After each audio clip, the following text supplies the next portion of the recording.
мен таң қалған нәрсе, қараңыздар. Бізде мемлекеттік деңгейде ойлана алған ерлердің көпчілігі намазы менен екен. Мен ушуну байқадым. Бұл біздің еліміз үшін, біздің өлкөбүз үшін, біздің мемлекетimiz үшін өте чоң жақшылық. Эмне үчүн біздің мемлекетимиздин тынчтыгын каалабаган, біздің өлкөбүздүн тынчтыгын каалабаган чет долбоорлор эмне үчүн біздің динибизге чукулап кыйнайт десе, біздің мемлекеттик түзүлүштө устундар намаздуу эрлер экен кубатажы. Кандай дейт? Мен ойлойм, биздин кыргыз элин бирден бир ушундай көп чакырымдарга, коркунучтарга туруктуулук бергени бул иманы. Иманы болгон үчүн мен ойлоп атам, көп сыноолордон аман-соо өтүп калдык. Мына карап көргүлө, үркүндү эле карап көргүлө. Кандай гана биздин элибиздин башыбыздан өткөн кыйынчылык болду. Бирок ошондо дагы биздики баягы Манаста жазылат эмеспи, кайра жоголгондон кайра түтүн чыгарып, кайрадан жаралып, курама кылып.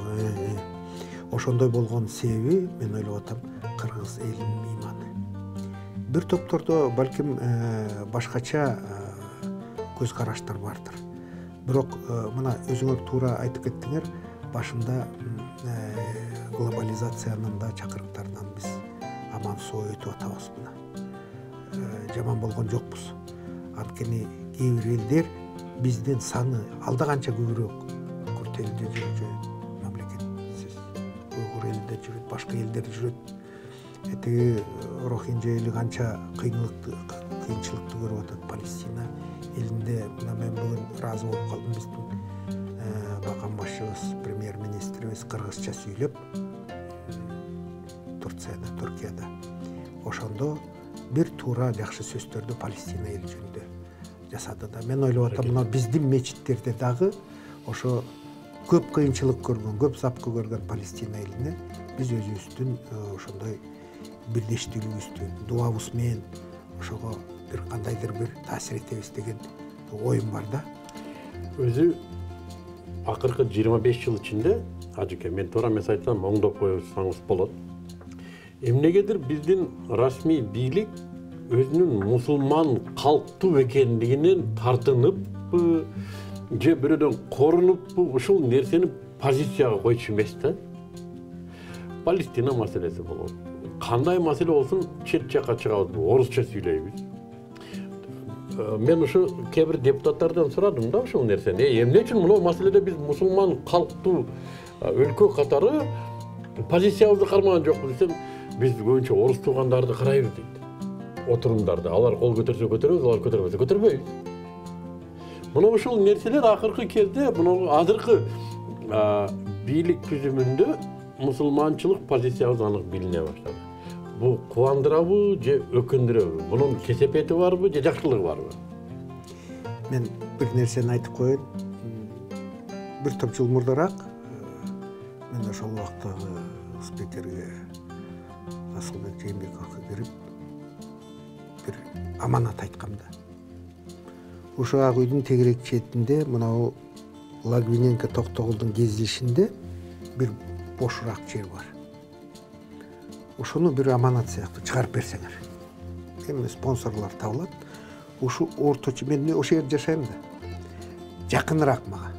Ошол жерге не койсоңор, мына ак үйгө бара турган аткаминерди бир-бирден жетелеп барып иманга алып келсек, мен ойлоп атам, бийлигибиз таза болсо, биз элибиз алдыганча алдыга жылат. Бирок алар менин өтүнүчүмөн дагы ары жылып, ак үйдүн ичинде биринчи подвалымды жасады. Анан кийин 3-чү кабатында азыр намазкана бар. Ошол жерде иштегендер, ошол жерде жумага өзүлөрүнүн 5 убакыт намаздарына ошол жерде убакыт бөлүп келип, анан мен ойлоп атам, ошонун ичинде момундай мүмкүнчүлүк жаралганы бир топтун жырын келтирип жүрдү. Албетте. Айтырып да жүрүштү, жашырып да жүрүштү. Мен ойлоп атам, ошого кол кабыш кылган, ошого үндөгөн дагы, ошого чакырган, ошого акча бөлгөндөрдүн баары тең акыретте бир топ өзүнүн соогун алышат. Албетте. Анан мен айтып коеюн, ошол жерге кээ кезде айылга барып калам, ошол жерге барып үйүмдүн жанына жакында. Анан ошол жерде дубаларды окуганда ошо өзүң айткандай биринчи мамлекетибиз, элибиз, жерибиз деп туруп гана анан кийин калгандары жөнүндө айтылат да. Ошондой. Вот, мен ойлоп атам, бул чоң жетишкендик. Анткени Америка Кошмо Штаттарында деле, Капитолийде деле ошондой намазканалар бар. Любой цивилизациялуу мамлекетте динди сыйлаган, динге туура мамиле жасагандар ар бир аэропортунда дагы көп адамдар чогула турган жерлерде намазканалар болот. Туура. Цивилизациянын өзөгү адамдын ишенимин сыйлоодон башталат экен. Туура. Адамдардын, жеке адамдардын ишенимин, балким ал атеист болсо дагы, анын ишенимин сыйлоодон цивилизация курулат да, граждандык коомушунан курулат.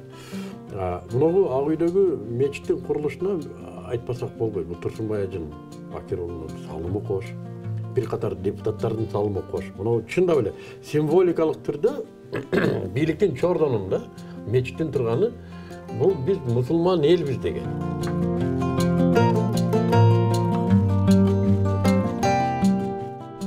Бул каналга сөзсүз жазылыңыз.